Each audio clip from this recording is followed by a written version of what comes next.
दर्ज हुए हैं तो उसकी कॉपी नहीं मिली है किसी को नहीं मालूम अभी तक कि उस एफआईआर में क्या है, कौन सी धाराएं कौन सी नहीं है। जब ये लड़कियां मेडल जीत के आती हैं तो हम सब ट्वीट करते हैं, सब कहते हैं कि हमारा गर्व है। सारे जितने भी नेता हैं हम इंक्लूडेड इसमें, हम सब कहते हैं कि ये सबसे बड़ी बात है, देश के लिए अच्छा है, ये है, इन्होंने देश का गर्व सम्मान रखा है।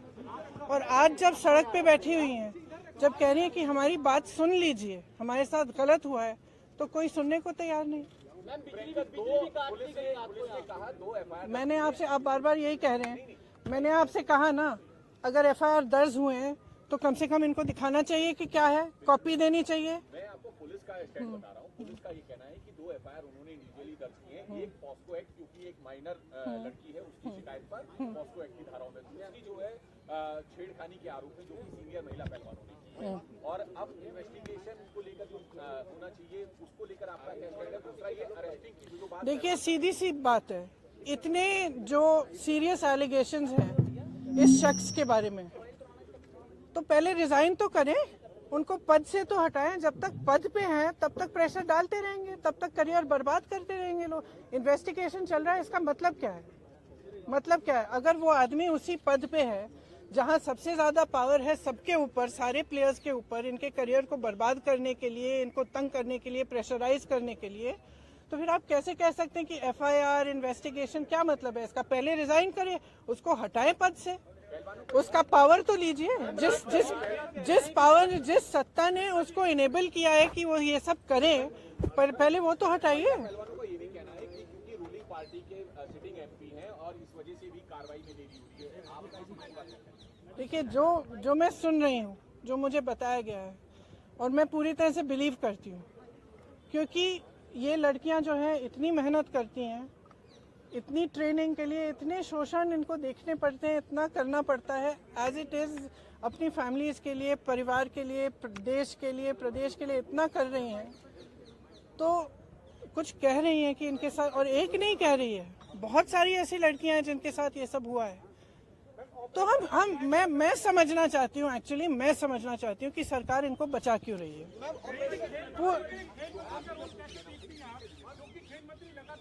बातचीत कर रहे थे, एफआईआर कभी भी हो सकती है, हमने कई राउंड की बातचीत करी। खेल मंत्री और खेल मंत्रालय के रोल को कैसे देखिए आप? उन्हें पहले करना क्या, और दूसरा प्रधानमंत्री के लिए क्या कहेंगे जो इन खिलाड़ियों से अपने घर पर तो मिलते, लेकिन एक हफ्ते से ये लोग घर में सब बैठे हैं, प्रधानमंत्री को लेकर आपकी क्या उम्मीदें हैं और उस पर आप क्या कहेंगे? प्रधानमंत्री से मेरी कोई उम्मीद नहीं है, क्योंकि अगर प्रधानमंत्री जी को इतनी भी परवाह होती तो कम से कम बात तो करते, बुला तो लेते। फिर से जब आपने मेडल लेके आए तो आपने बुलाया ना, घर चाय पिलाई, तो बुलाइए, बात करिए।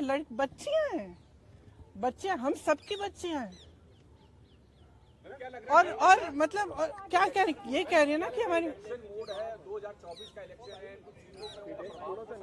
अब भगवान जाने। मैं आपसे पूछ रही हूँ कि भाई इस आदमी को बचाने के लिए इतना सारा क्यों किया जा रहा है, जब इतनी सारी लड़कियां जिन्होंने देश के लिए इतना किया है, अपने परिवारों के लिए किया है, प्रदेश के लिए किया है, देश के लिए किया है, और इतना मतलब पर्सनल संघर्ष है इनका, आप देख सकते हैं, इन्होंने इतना किया है और आप उसको बचा रहे हैं। भाई इनको बचाओ ना। हमारे देश के बारे में ये क्या कहता है अगर हम अपने बच्चियों को नहीं बचा सकते तो?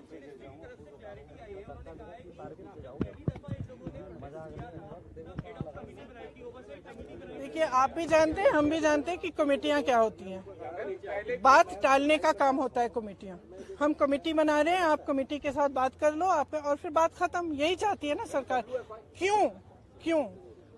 चाहे आप उत्तर प्रदेश के एक गांव में देखिए, चाहे कहीं पे भी देखिए, जब महिला का शोषण होता है तो सरकार मौन हो जाती है, चुप हो जाती है। उस बेचारी महिला को हर जगह जाकर एफआईआर दर्ज नहीं होता, एफआईआर दर्ज होता है तो उसकी कॉपी नहीं मिलती। ये कोई नई कहानी नहीं है, लेकिन इन लड़कियों में इतना दम है, इतना आत्मविश्वास है और इतनी करेज है, ब्रेवरी है कि ये लोग खड़े हैं और कह रहे हैं कि हम ये होने नहीं देंगे।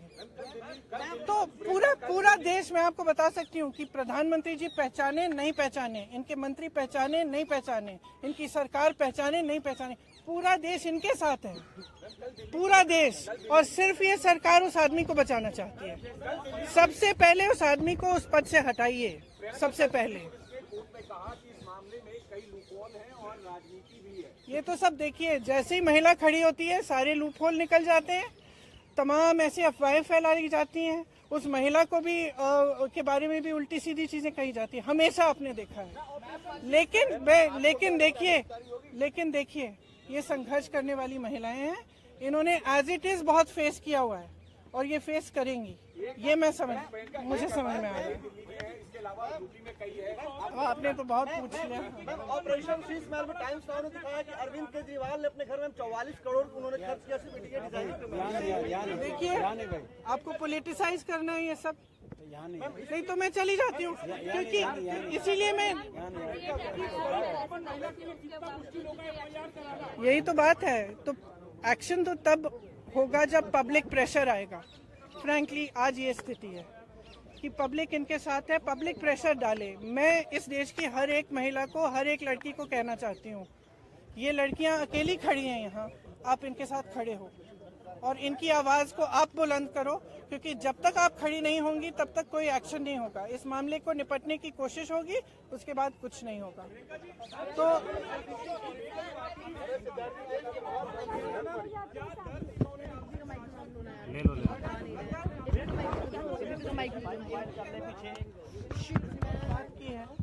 इसलिए हम अलग बैठे थे, तो मैं यहाँ क्यों बताऊँ वो बातें, वो इनकी निजी बातें हैं। लेकिन मैं इतना बताना चाहती हूँ कि मुझे इन पर बहुत गर्व है कि ये आज इस चीज़ को लेकर खड़े हुए हैं और इसमें एक्चुअली कोई पॉलिटिकल बात नहीं है। इसका राजनीतिकरण बिल्कुल नहीं होना चाहिए, और अगर होगा तो एक बहुत बड़ी शेम होगी और हम सबको इनके साथ खड़ा होना चाहिए। बस इतनी सी बात।